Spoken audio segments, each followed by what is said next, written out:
अस्सलाम वालेकुम। अपने चैनल पर हम आप सबको खुशामदीद कहते हैं। हर रोज़ एक नई कहानी को सुनने के लिए हमारे चैनल को सब्सक्राइब कर लें और कहानी को मुकम्मल सुनें। शुक्रिया।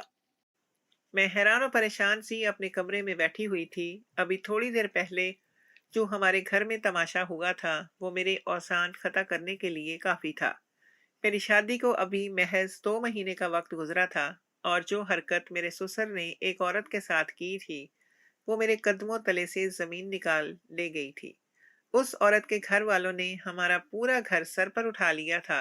सुबह सवेरे मैं जब जागी तो पूरा घर मर्दाना आवाजों से गूंज रहा था। मैं फौरन बेदार हो गई थी और सर पर दुपट्टा जमा कर बाहर आई थी।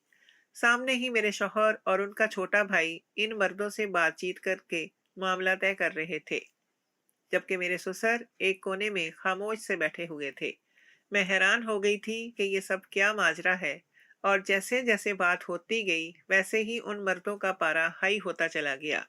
और जब मुझे बात समझ आई तो मैं हैरान रह गई थी। मुझे यकीन नहीं आ रहा था कि मेरे ससुर इस हद तक भी गिर सकते हैं। उन्होंने एक औरत को ज्यादती का निशाना बनाया था, उसकी जिंदगी को बदतर कर दिया था। उसके ही खानदान वाले आकर हमारे घर में शोर कर रहे थे और मेरे शौहर अपने बाप के गुनाह को जस्टिफाई कर रहे थे।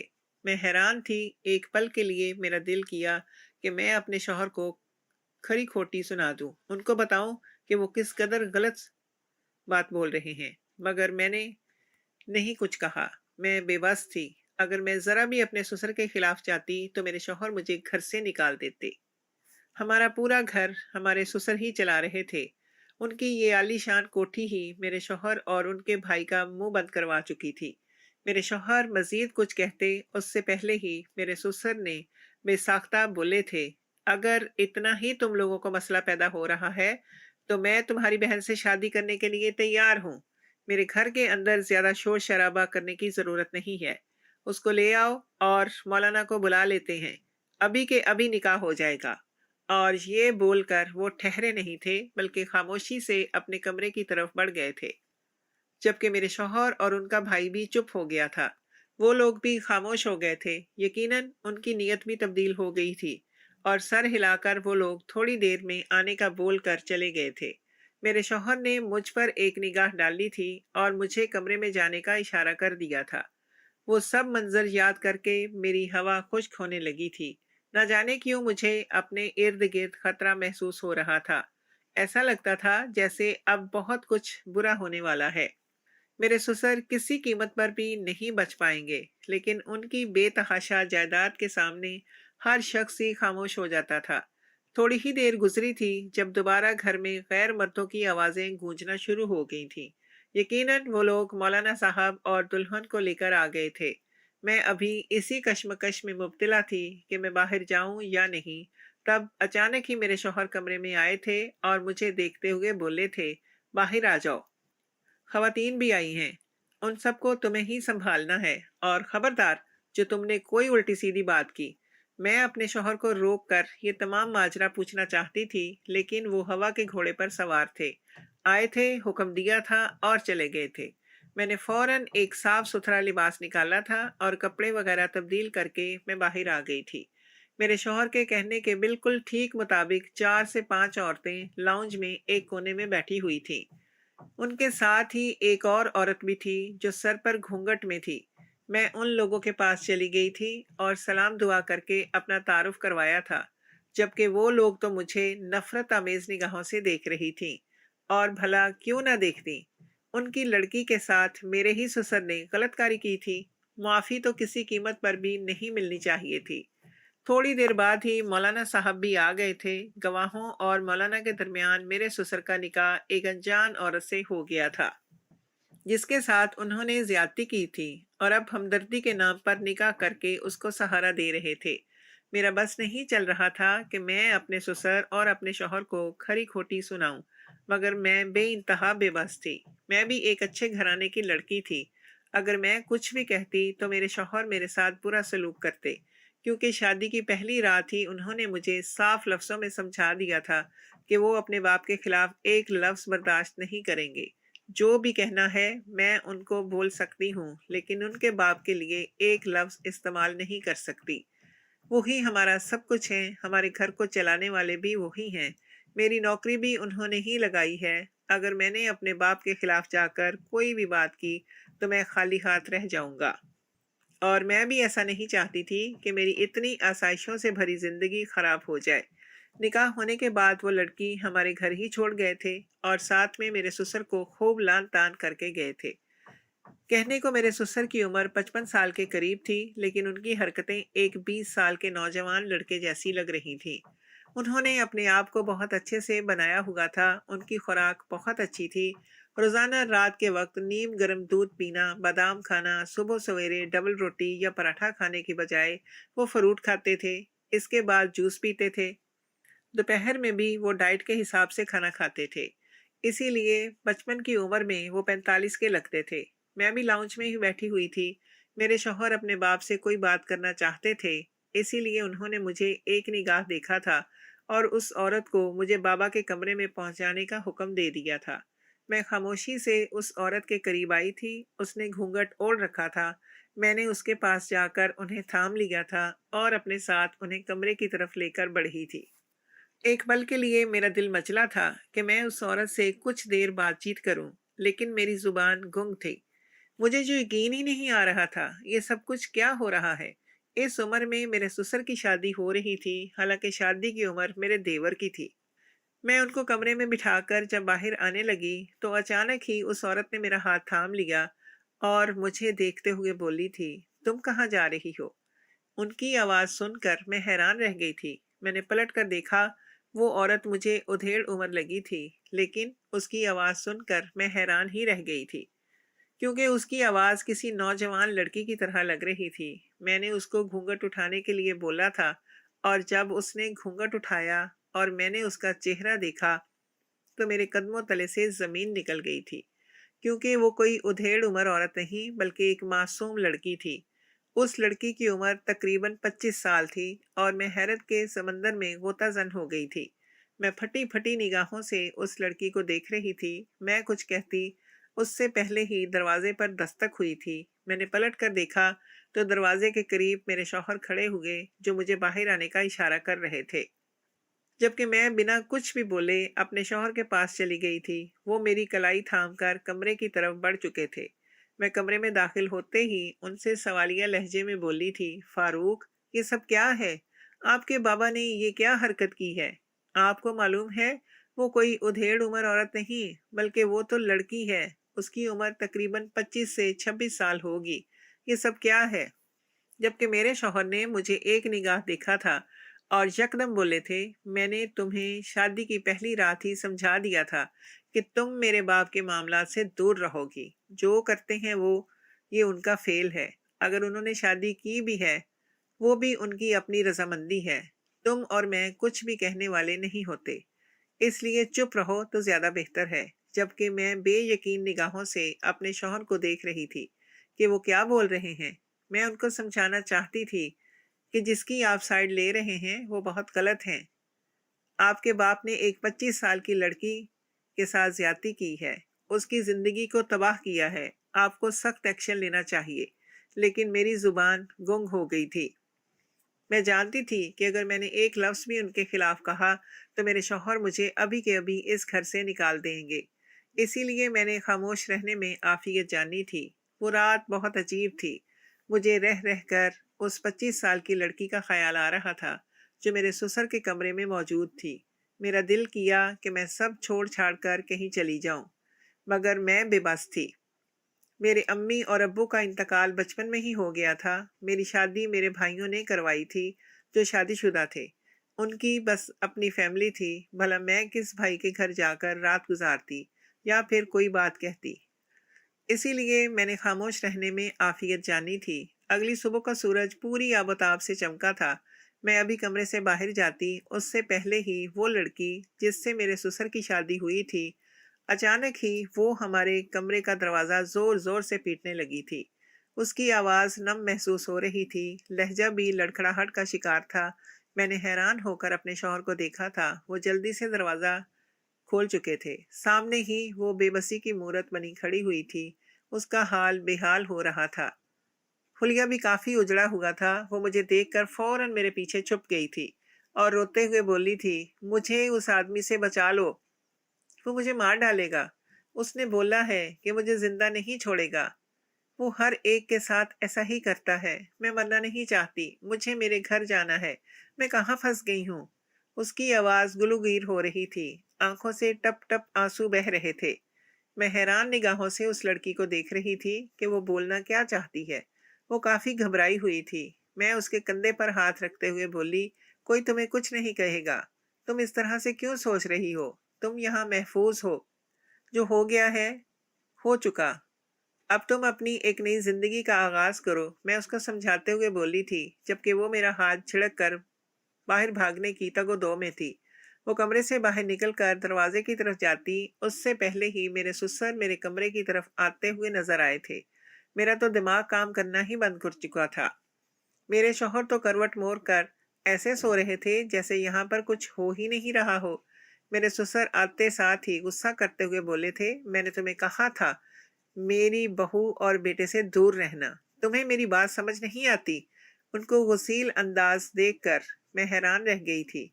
وہ نئی نویلی دلہن تھی، اس کے ساتھ ایسا سلوک مجھے بالکل اچھا نہیں لگا تھا۔ میں اپنے سسر کو کچھ کہتی، اس سے پہلے ہی میرے شوہر کی آواز پیچھے سے آئی تھی، ثانیہ تم اندر آ جاؤ، اور بابا آپ بھی اس لڑکی کو لے کر جائیں، بے وجہ ہمیں پریشان کر رہی ہے۔ صبح صبح نہ جانے کون سا تماشا لگا کر کھڑی ہو گئی ہے۔ یہ کہتے ہی وہ بیزاری سے مجھے اپنی طرف آنے کا اشارہ کرنے لگے تھے، جبکہ میں نے حیران ہو کر اپنے شوہر کو دیکھا تھا۔ ان کا انداز ایسا تھا جیسے وہ کسی انسان کے بارے میں نہیں بلکہ کسی کھلونے یا جانور کے بارے میں بات کر رہے تھے۔ میں کچھ کہتی، اس سے پہلے ہی میرے سسر نے اپنی بیوی کا ہاتھ پکڑ لیا تھا اور اسے باہر کھینچتے ہوئے بولے تھے، بیٹا آپ اپنے کمرے کا دروازہ بند کر لیں، اب آپ دونوں کو کوئی پریشان نہیں کرے گا، اس کا بندوبست میں اچھے سے کروں گا۔ یہ کہتے ہی انہوں نے میرے پیچھے چھپی ہوئی اس لڑکی کا ہاتھ پکڑ کر اپنی طرف گھسیٹا تھا اور وہ بری طرح سے چلانے لگی تھی۔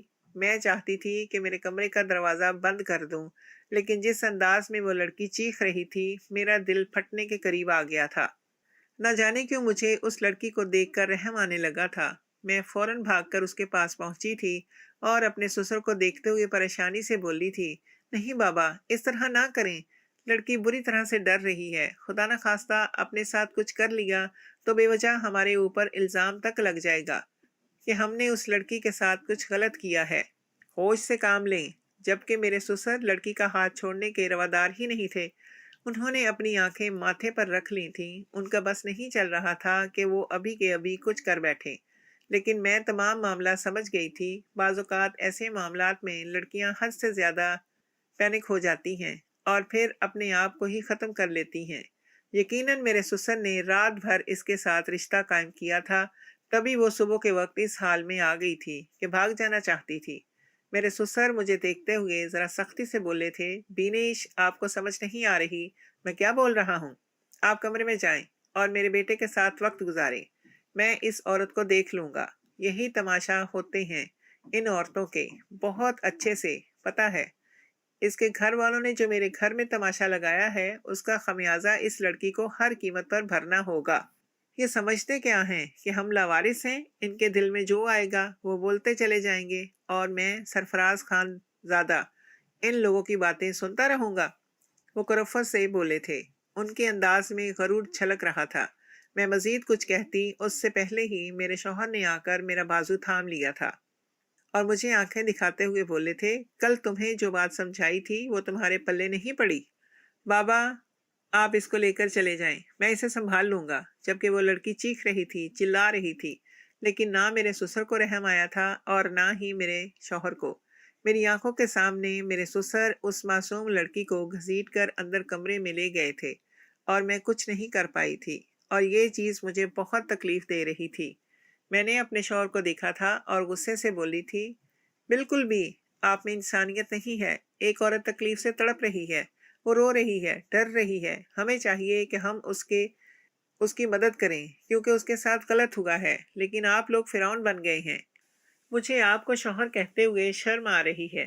मेरे मुंह में जो आ रहा था मैं गुस्से से बोलती चली गई थी।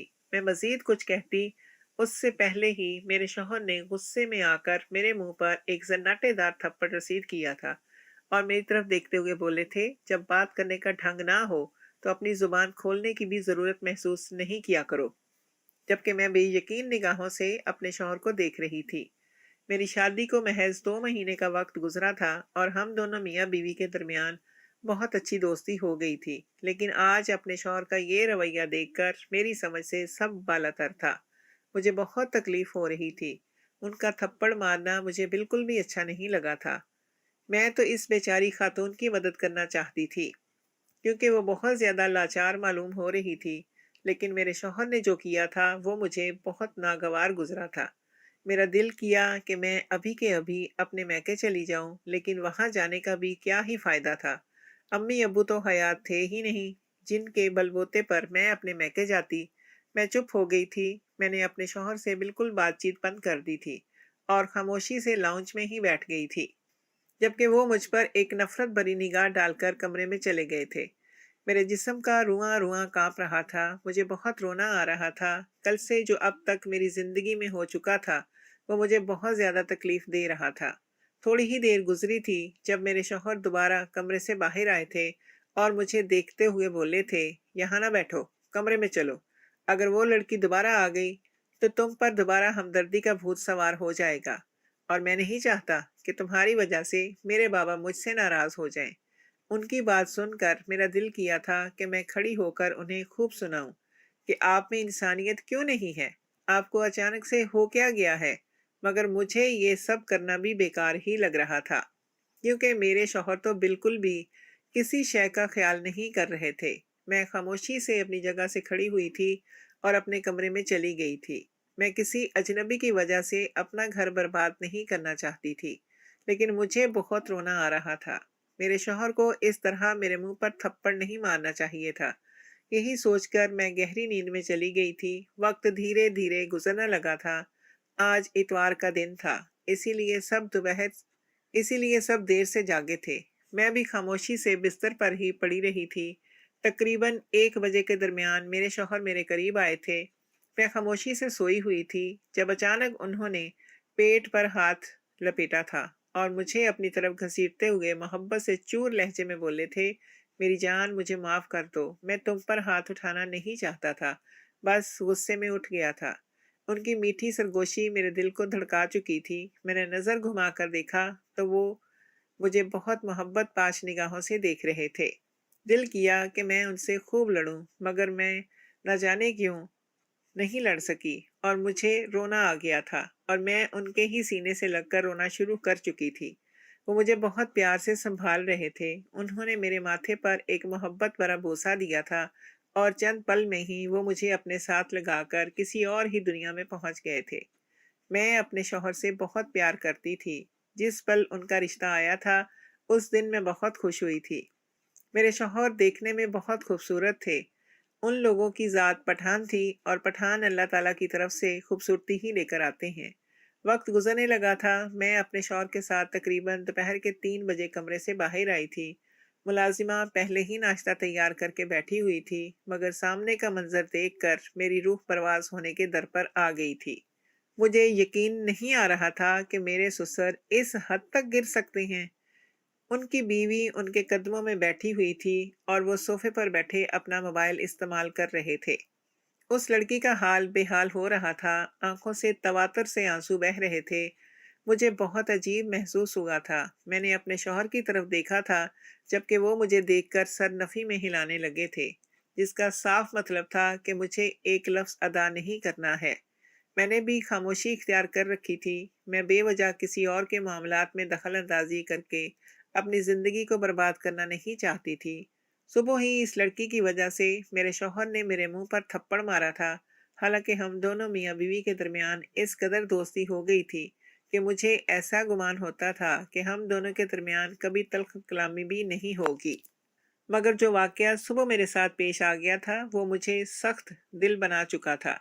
मैं अपने शौहर के साथ सीधा किचन में आई थी। मुलाजमा ने जो नाश्ता बनाया था फौरन ही अपने शौहर के आगे लगा दिया था और उनके साथ ही बैठकर नाश्ता करने लग गई थी। ابھی ہم دونوں میاں بیوی کو ناشتہ کرتے ہوئے چند ہی دیر گزری تھی جب اچانک باہر سے میرے شوہر کے بابا کی گھبرائی ہوئی آواز آنے لگی تھی۔ وہ میرے شوہر کو پکار رہے تھے۔ میں اور وہ فوراً ہی باہر آئے تھے، جبکہ سامنے کا منظر دیکھ کر میرے اوزان قطع ہونے کے در پر آ گئے تھے۔ مجھے معلوم تھا یہ سب تماشا ہونا ضروری ہے۔ اس لڑکی کو دیکھ کر ہی میں سمجھ گئی تھی کہ وہ کسی قیمت پر بھی نہ میرے سسر کے ساتھ زندگی گزارے گی اور نہ ہی ہمارے خاندان کو قبول کرے گی، کیونکہ جو حالت صبح اس کی ہو گئی تھی اس سے ہی ظاہر ہو چکا تھا کہ وہ جلد یا بدیر اپنے ساتھ کچھ کر لے گی یا پھر گھر چھوڑ کر بھاگ جائے گی۔ وہ سامنے ہاتھ میں چھری تھام کر کھڑی ہوئی تھی اور میرے سسر کو دیکھتے ہوئے گلوگیر لہجے میں بولی تھی، مجھے ابھی کے ابھی طلاق دو۔ میں تم جیسے گھٹیا انسان کے ساتھ ایک پل بھی زندگی گزار نہیں سکتی ہوں۔ تم انسان نہیں بلکہ حیوان ہو، جس سے کسی عورت کی عزت کا خیال ہی نہیں ہے۔ ہمدردی کے نام پر تم محض دھوکہ کرتے ہو۔ اللہ تمہیں غارت کرے، تمہاری بیٹیوں کے آگے آئے، تمہیں بھی احساس ہو کہ تم نے میرے ساتھ کیا کیا ہے۔ اللہ تمہیں کسی قیمت پر معاف نہیں کرے گا۔ تم ایسی بدتر زندگی گزارو گے جس کا کوئی حل نہیں ہے۔ جبکہ میرے سسر مسلسل ایک ہی بات کی گردان کر رہے تھے کہ ہم دونوں بیٹھ کر بات کر لیتے ہیں، میں اپنا رویہ تمہارے ساتھ بہتر کر لوں گا، میں غصہ نہیں کروں گا، تم یہ چھری رکھ دو، بلا وجہ کا تماشا میرے گھر میں نہ لگاؤ۔ مگر وہ عورت کسی قیمت پر بھی ہاتھ نہیں آ رہی تھی۔ میرے شوہر نے مجھے فوراً اس کو قابو کرنے کا اشارہ کیا تھا۔ میں بھی بری طرح سے ڈر گئی تھی۔ اگر وہ لڑکی اپنے ساتھ کچھ بھی غلط کرتی تو الزام پورے خاندان پر آتا، اور اس میں اب میں بھی شامل تھی۔ اسی لیے میں فوراً آگے آئی اور اس لڑکی کو دیکھتے ہوئے بولی تھی، دیکھو میں تمہارا درد سمجھ سکتی ہوں، تمہارا دل پر ابھی کیا بیت رہی ہے مجھ سے زیادہ کوئی نہیں جان سکتا، مگر اپنی جان لے لینا بہت بڑی بے وقوفی ہے۔ کیا تمہیں معلوم نہیں ہے اللہ تعالیٰ نے خودکشی کو حرام قرار دیا ہے؟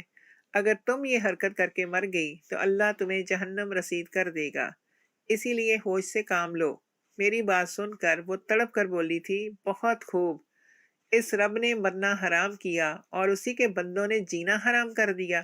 میرے بیچ میں تم نہ بولو، میں آج اپنے آپ کو ختم کر کے ہی سکون لوں گی۔ میں بھی تو آئی تھی تمہارے پاس صبح، لیکن تم نے محض اپنا رشتہ دیکھا، میری مدد نہیں کی، تو میں تمہاری بات کیوں سنوں؟ وہ مسلسل ہاتھ پر چھری رکھ کر کھڑی ہوئی تھی۔ اسی دوران اس کے گھر کے 2 افراد ہمارے گھر میں داخل ہوئے تھے اور اپنی بیٹی کو یہ کرتا دیکھ فوراً بولے تھے، سکینہ ہوش کرو، یہ کیا کر رہی ہو؟ یقیناً وہ لڑکی کے بھائی تھے، جبکہ وہ مسلسل سر نفی میں ہلاتے ہوئے خود سر انداز میں بولی تھی، میں نے آپ لوگوں کو بھی منع کیا تھا کہ میری شادی اس آدمی سے نہ کروائیں، جو ہو چکا ہے میں بھول جاؤں گی، لیکن آپ لوگوں نے میری ایک فریاد نہیں سنی تھی۔ روپیہ، گاڑی، پیسہ دیکھ کر آپ لوگوں کی بھی نیت تبدیل ہو گئی تھی۔ میں اب اپنے آپ کو ختم کر لوں گی، میں کسی کو بھی اپنی ذات کے ساتھ کھیلنے کا موقع نہیں دوں گی۔ آپ سب کیا سمجھتے ہیں کہ میں جانور ہوں؟ میرے ساتھ جیسا سلوک کیا جائے گا میں برداشت کرتی رہوں گی۔ آپ لوگ جانتے نہیں ہیں کہ میں کون ہوں، جبکہ میرا دل سوکھے پتے کی مانند کانپ رہا تھا، کیونکہ میں نے آج تک ایسا واقعہ اپنی زندگی میں نہیں دیکھا تھا۔ جو سب ہو رہا تھا وہ دیکھ کر میری ہوا خشک ہو رہی تھی۔ میں اس لڑکی کے آگے ہاتھ جوڑتے ہوئے منت کرنے والے انداز میں بولی تھی، خدا کے لیے سکینہ ہوش کرو، اگر تمہیں کچھ ہو گیا تو ہم دنیا کو کیا منہ دکھائیں گے؟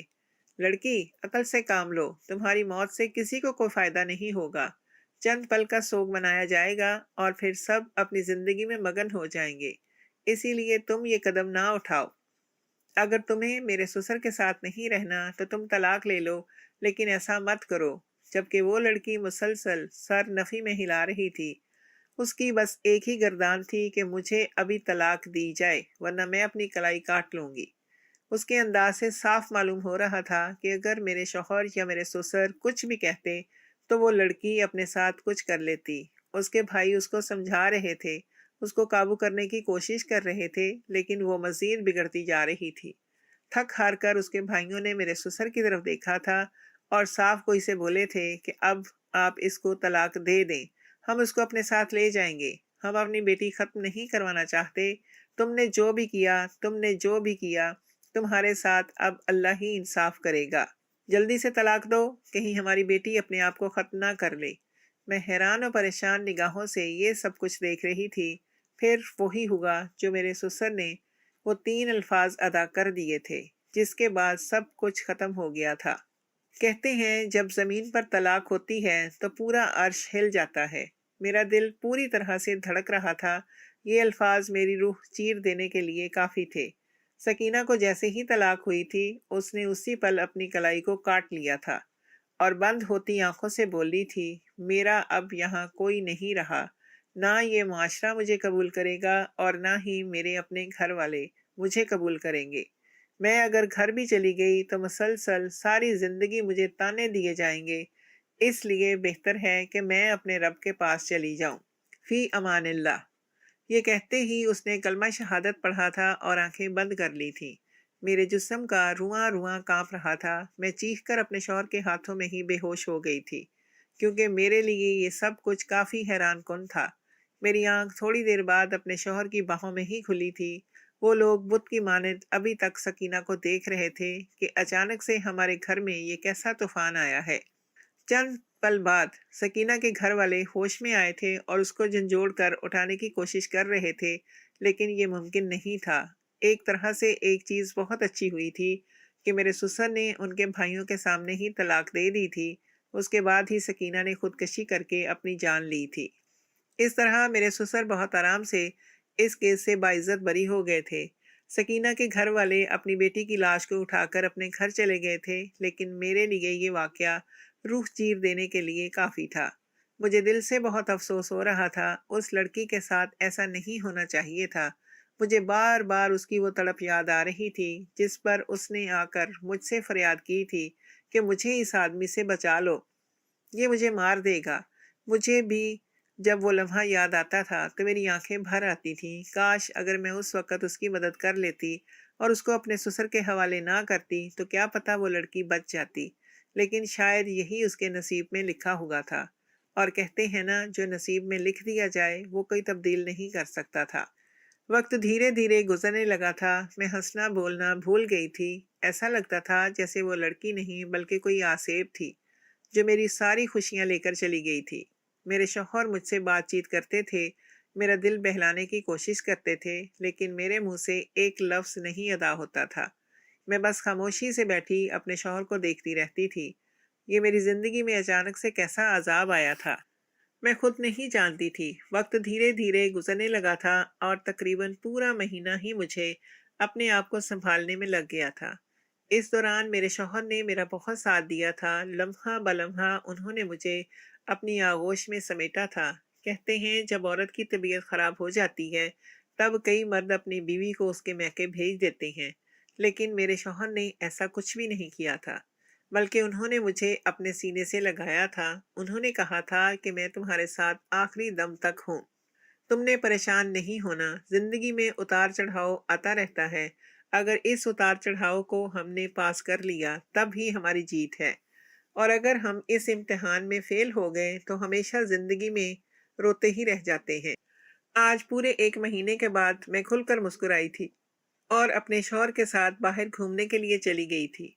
उनके साथ मैंने बाहर ही काफ़ी सारी शॉपिंग की थी और फिर डिनर करके जब हम लोग घर वापस आए तो सामने ही मेरे ससुर बुरी हालत में नज़र आ रहे थे।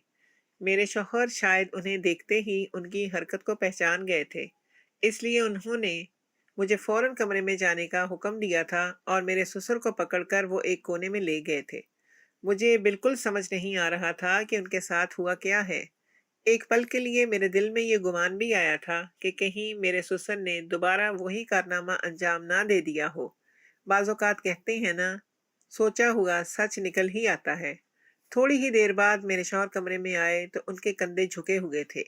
चेहरे पर परेशानी की के असरात वाज़ेह थे। मैं उन्हें देखते हुए सवालिया लहजे में बोली थी, क्या हुआ है फुरकान? सब खैरियत है? आप मुझे काफ़ी बुझे-बुझे लग रहे हैं। मेरे शौहर ने महज एक निगाह मेरे वजूद पर डाली थी और सर नफ़ी में हिलाकर बिस्तर पर नीम दराज हो गए थे। घर आने से पहले तक मेरे शौहर का अंदाज बहुत ही खुशकुन था। उनके चेहरे से मुस्कुराहट ही जुदा होने का नाम नहीं ले रही थी, क्योंकि काफ़ी दिन बाद मैंने उन्हें खुलकर अपने शौहर के साथ ज़िंदगी को जिया था। मगर आज घर आते ही उनके अंदाज को देख मैं बुरी तरह से उलझ गई थी। कई बार मैंने अपने शौहर को पुकार कर उनसे वजह पूछी थी कि आपको अचानक से हुआ क्या है, लेकिन वो खामोश ही रहे थे और उनकी खामोशी मुझे मजीद परेशानी में मुब्तला कर रही थी। वक्त धीरे धीरे गुजरने लगा था। वो रात जैसे तैसे गुजर ही गई थी और अगली सुबह मेरे शौहर सुबह सवेरे ही जाग कर कमरे से बाहर चले गए थे। उनके बेदार होते ही मैं हमेशा की तरह उठ गई थी। मेरी आदत थी कि मैं कभी भी तन्हा नहीं सोती थी।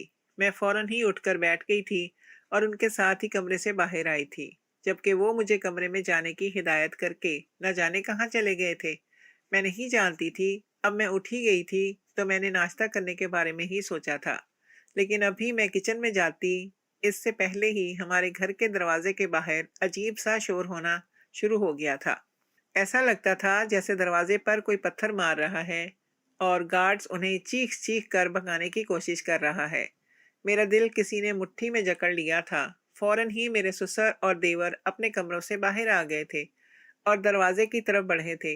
मैं भी उनके पीछे पीछे ही सर पर दमट्टा जमा कर पहुंची थी। दरवाजे पर पहुंचते ही उन चार मर्द खड़े होकर जोर जोर से मेरे ससुर को गालियां निकाल रहे थे।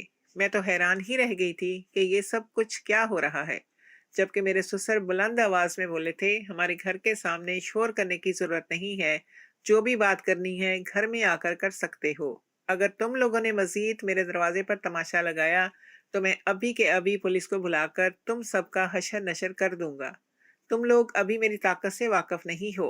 उनका अंदाज बिल्कुल भी तब्दील नहीं हुआ था। हालांकि अभी 1 महीना पहले जो वाकया हमारे खानदान में हुआ था वो कोई छोटा नहीं था। मेरे ससुर को चाहिए था कि अपने रंग ढंग तब्दील कर देते, लेकिन उन्होंने अपने आप को बिल्कुल भी नहीं बदला था, बल्कि उनमें वही फिरौनत छलक रही थी। मेरा दिल किया कि मैं इन्हें खूब सुनाऊं, लेकिन मैंने खामोश रहने में ही आफियत जानी थी। शायद इन मर्दों को भी मेरे ससुर की बात समझ आ गई थी और वो लोग खामोशी से घर के अंदर आ गए थे। मेरा देवर मुझे देखते हुए सवालिया लहजे में बोला था, भाभी भाई कहाँ पर हैं? इन्हें फौरन बुलाएं। एक तो बाबा ने परेशान कर दिया है। उसके लहजे में काफी उजलत थी। मैं फौरन बोली थी, भाई तो वो तो किसी काम के सिलसिले में बाहर गए हैं। मुझे नहीं पता कि ये सब क्या माजरा है। सब खैरियत है ना? जबकि वो सर इस बात में हिलाकर अपने बाप के पीछे ही चल पड़े थे। घर में दाखिल होने वाले वो 5 मर्द थे जो बुरी तरह से गालियां निकालकर मेरे ससुर को जलील कर रहे थे। मैं पल में ही तमाम माजरा समझ रही थी कि मेरे ससुर ने वही कारनामा अंजाम दिया है जो वो देते आए हैं। मुलाजमा के जरिए मुझे मालूम हुआ था कि मेरे ससुर ने ऐसा काम कई बार किया है। लड़कियों के साथ पहले ज्यादती की है और फिर हमदर्दी के नाम पर उनसे निकाह किया है। कोई भी लड़की उनके साथ वक्त नहीं गुजारती। महज 1 महीना 10 दिन या फिर कई तो महज एक दिन ही गुजार कर चली जाती हैं। और अब भी वही वाकया देख मेरी आंखों में नमी चमकने लगी थी और मुझे शिद्दत से इस बात का अफसोस हुआ था कि मेरी शादी किस घराने में हो गई है। बेशक मेरे शौहर बहुत अच्छे इंसान थे। उनके अंदाज से ही शराफत झलकती थी। उन्होंने कभी भी ऐसा कोई काम नहीं किया था, बल्कि वो मुझसे भी बहुत ज्यादा प्यार करते थे। लेकिन थे वो उनके ही बेटे और ये सब उन पर भी आता था। मैं वहीं खड़ी होकर तमाम मामले को गौर से देखने लगी थी।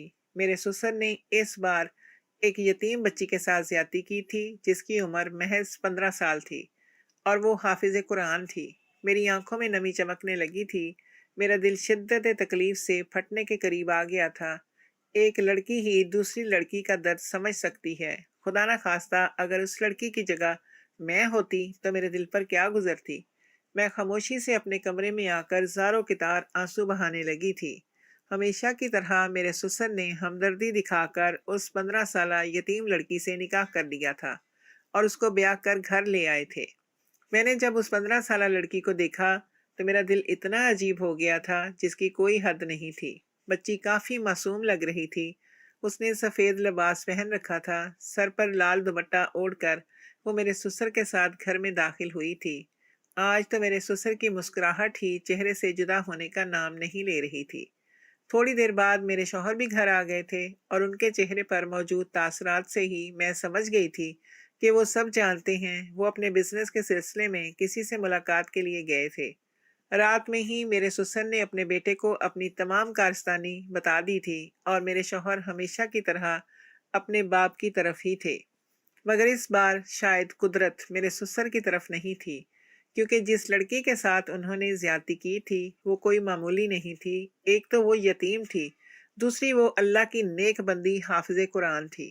میں احتجاج کرنا چاہتی تھی کہ اس لڑکی کے ساتھ فی الحال ابھی کچھ بھی غلط نہ کیا جائے، اس کو چند دن موقع دیا جائے، لیکن میرے سسر کی آنکھوں پر ہوس کی پٹی بندھی ہوئی تھی۔ وہ اس 15 سالہ لڑکی کو لے کر کمرے میں چلے گئے تھے، مگر قدرت کا عذاب ان پر اس پل ہی نازل ہو گیا تھا۔ صبح سویرے جب ہم سب بیدار ہوئے تو وہ لڑکی لاؤنج میں خاموشی سے بیٹھی قرآن پاک کی تلاوت کر رہی تھی۔ اس کی آنکھیں بند تھیں اور وہ سورہ یاسین پڑھ رہی تھی۔ میں نے مسکرا کر اس معصوم بچی کو دیکھا تھا اور میں اس کی طرف بڑھی تھی۔